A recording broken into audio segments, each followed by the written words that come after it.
Hey guys, before we get this party started, I want to give a shout out to our sponsors, Live Nation Colorado and Live Well Cannabis. Live Nation, as you know, no concerts, but go over to livenation.com. They have concerts going for Couch Tour. I think it's called Live from Home or something along those lines, but they have a ton of concerts you can pick from. Stream them on your television, rock out at home.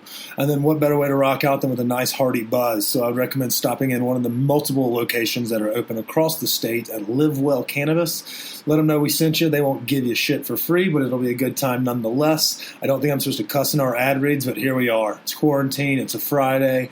And there's no golf on. So without further ado, Zane, hit the music and let's introduce Chef Alon Shaya of Safta restaurant here in Denver. He's joining us from New Orleans in his home where he's been holding the fort down at Saba with his wife and how they've been helping out the healthcare workers down there and the first responders. So tune in, enjoy, and if you do like this episode and the series that we're trying to keep going, please give us a review on whatever you're listening this on. iTunes, Spotify, whatever have you. Please give us a review. Thanks again. Cheers.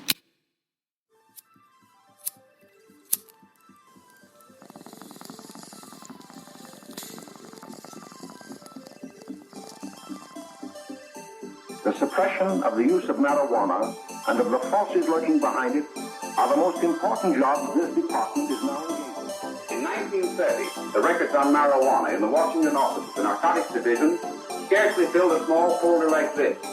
Today, they fill cabinets. Welcome, ladies and gentlemen, Coloradians and everyone that's smart enough to listen from the outside.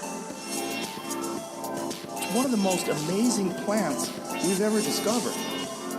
The pot party, the trippers, the grasshoppers, the hip ones, all gathered in secrecy and flying high as a kite. Hey, man. Hey, there you are. How are you today? Good. How you doing? I'm doing well as can be. I mean, kind of quarantined up here, but making it. Yeah. How are things down there? Crazy. Are really you? You're in NOLA, aren't you? Yeah. Oof. I mean, it seems like I talked to my grandfather's down there, and I talked to my aunt the other day, and they're like, "Man, we're washing our hands like every 5 seconds. He's quarantined as hell." Yeah, it's been intense down here for sure. And you know, I mean, I feel like y'all. It's kind of from Mardi Gras on, y'all just kind of been. Poof. Yeah. Well, Mardi Gras didn't help this whole pandemic, but now we're just dealing with the repercussions of that. We have some of the highest numbers in the country, and we've had to shut everything down at Saba. So that's just kind of the way I've had to. You know, everyone is having to do that. So y'all aren't even doing the takeout delivery scene down there right now. No. Jesus, I did not realize that. Well, I'll do a quick intro, and then obviously what I've been doing this Quarantine Chronicles, it's just been kind of brief things. We figured what way could we use the platform to help out. So we've been just trying to get chefs on to talk a little bit about what they're doing. You know, I think that the term everyone's been using is pivot, and so we'll kind of talk about. You know, we had Safta the other day delivery, but at the same time we'll talk about what's available. You know. Totally. And then just kind of what you expect to come from this. So just give me one quick second. I'll do this 3, 2, 1 thing, and we'll get this party started. Okay. All right. 3, 2, 1. Welcome back, ladies and gentlemen, to another episode of Stoned Appetit's Quarantine Chronicles, where we come to you speaking with local restaurateurs to talk about the industry and how we could possibly help out the supporting the local businesses. On today's episode, I have Chef Alon Shaya, who is a proprietor from Safta over there in the Rhino neighborhood. Chef, I appreciate you joining us. Thanks, man. Glad to be on your show again. I mean, it's been so long. I think it was like around Christmas of 18. I know, and now I get to see what your bedroom looks like from the video screen. If it makes you feel any bit better, there's not very many people get to see this insight into the backside of the podcast industry, but it's pretty nice. I didn't make that better. So yeah. well, I mean, you showed us your kitchen, so I figured I'd show you my kitchen this time. We'll mix it up a little bit. That's right. But Chef, I mean, I know this is not like the most fun times like we had last time, so let's see if we can fix this. Internet stable. There we go. I know it's not nearly as fun as when we were able to kind of hang out last time, but I wanted to kind of see if you may have a moment, chat a little bit about, the industry. I know you've been doing the Lord's work down in New Orleans recently with the virus going on. And so I'm glad you were able to take time to speak with me, but would love to kind of gauge a little bit of what's going on down there. Let folks out here get a little feel for how life's been for you and Emily the last couple of days or weeks.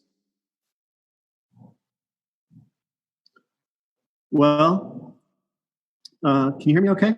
Yes, sir.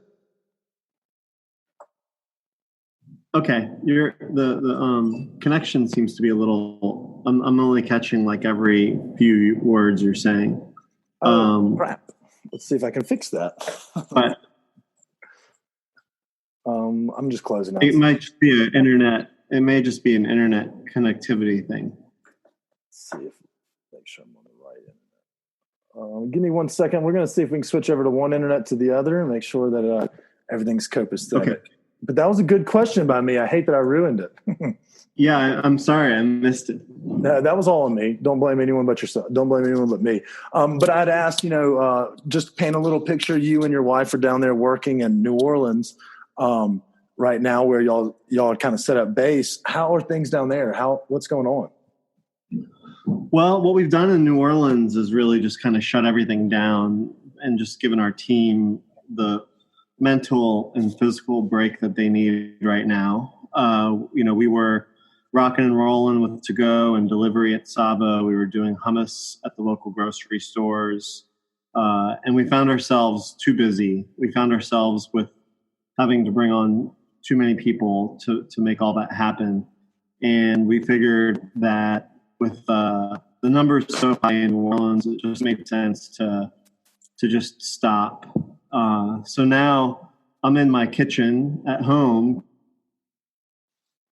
cooking for doctors and nurses every day. I'm putting out anywhere between 30 to 100 meals a day out of my home kitchen. And that's been very cathartic for me because I get to, just blast music in my kitchen and cook all day long and help people who are on the front lines, putting their lives at risk to help the world.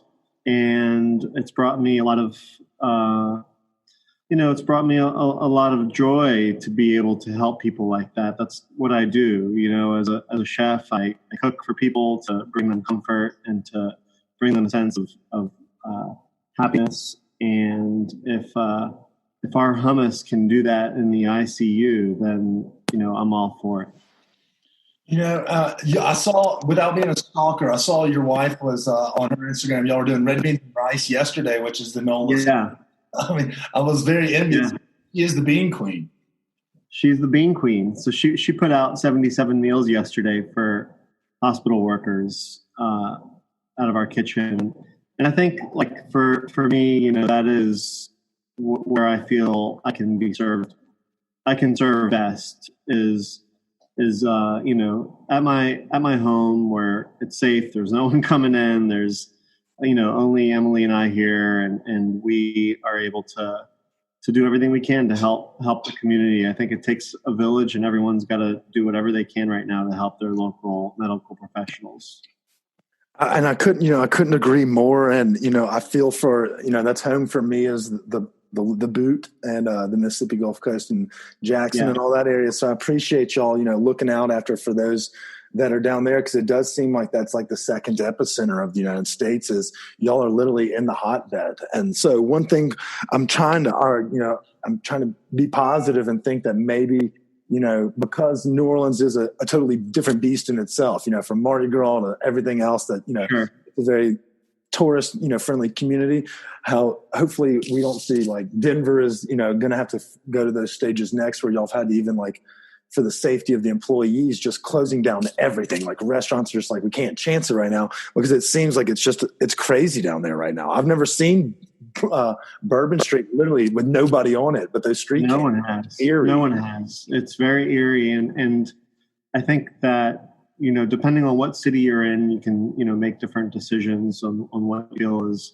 the best move. And in Denver at Safta, we're feeding 300 hospitality workers a day through the Ed Lee initiative, and we're partnered with Maker's Mark. And so our our team at Safta, Chef Josh and Chef Liliana and Jen Lorden, our GM, they're with their team there every day, like working their butts off to be able to nourish and feed people. I'm very proud of them, and I see them all as heroes. They're coming in and working countless hours to just help the community. And you know what? And it kind of makes you a new appreciation, or an appreciation that some folks maybe didn't have, because the first responders and are the team that has been dubbed essential or things of that nature. Oftentimes the hospitality and the restaurant industry are not lumped into that, but it's literally the only thing that's keeping me sane was like ordering your hummus the other day, but also the fact that we don't have to just eat the bland toxin. It's like the restaurateurs and the teams out here are putting themselves on the line to make sure that we're fed. And so it's a pretty gnarly scene that we're kind of seeing folks rally around the local areas. Yeah. And there's lots of ways that people can help. You don't have to cook 50 meals out of your home kitchen every day.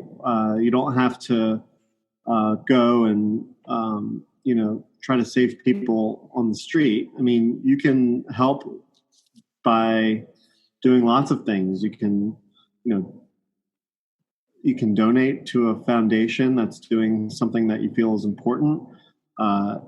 You can buy a gift card to your favorite restaurant, which is really helping the restaurants out because it allows us to get cash flow in so we can take care of our team members when they need it most. So I think that everyone has an opportunity to do something to help. And I've really been impressed and really happy with the way the community has come out, both in New Orleans and also in Denver. I've just seen, the greatness in people offering their homes to people that are, going out of their way to help their neighbors. And I think that's a really beautiful thing. It is. And it seems like, when times are the toughest is when sometimes you can see like the best in humanity. It's not, or I think it was Mr. Rogers that said, it's when you see a crisis, don't look for the people running away, but look for those that are running towards it. You'll see a lot of folks that are doing that as well. And I don't use Mr. Rogers quotes often, but I feel like that's a good one. Thanks. Every now and then I'm firing on cylinders. It's usually between glass 3 and 4 of wine and about 10 minutes. But speaking a little bit, you mentioned Safta, and we'd be doing ourselves a disservice if we didn't talk about it. I mean, dank-ass bread, fire hummuses, and while y'all are also prepping and feeding these physicians and the teams and medical staffs from hospitals, y'all are also still providing the takeout and the delivery scene for the Denver location as well, including by keeping some more members of your team with the delivery service as well. Is that correct? Yeah. We're our own team members are delivering all the food. We were working with DoorDash, and we stopped that so that we could get more of our team members back on payroll. And we have 13 people now at Safta that have jobs and that are earning a paycheck and staying on health insurance. And I'm telling you what, they're earning it. They're working their butts off and putting themselves out there. But we're taking a lot of precautions. The space at Safta is a big space, so people can really spread out. And we've taken so many safety precautions to make sure that our team's staying healthy and that we're not coming into contact with the customers. We're putting the food on the hood of their cars and walking away, and that's not necessarily the level of hospitality that I've always liked to provide. Like, hey, come get it. But now it's necessary. It's fucked up. I mean, the entire world has changed like that quickly, and just basic like human interactions, basic things that bring me like comfort and joy on a daily basis of giving someone a hug that I haven't seen in a while, or being able to like put a plate of food in front of somebody, like those have gone away. And now we're, dropping bags on the top of people's cars. But it's just as important to do. I mean, I think the more that we can nourish the community and feed people, the less people have to put themselves out there, the less they have to go to the grocery store, the less they have to stand in line somewhere where people might not be social distancing. And so I feel like the restaurant industry is an essential business and is really putting itself out there to help the community as a whole. I love it, man. And, I feel like, the food is like, it's cooked with passion, and love is a way that someone's described it to me. And I think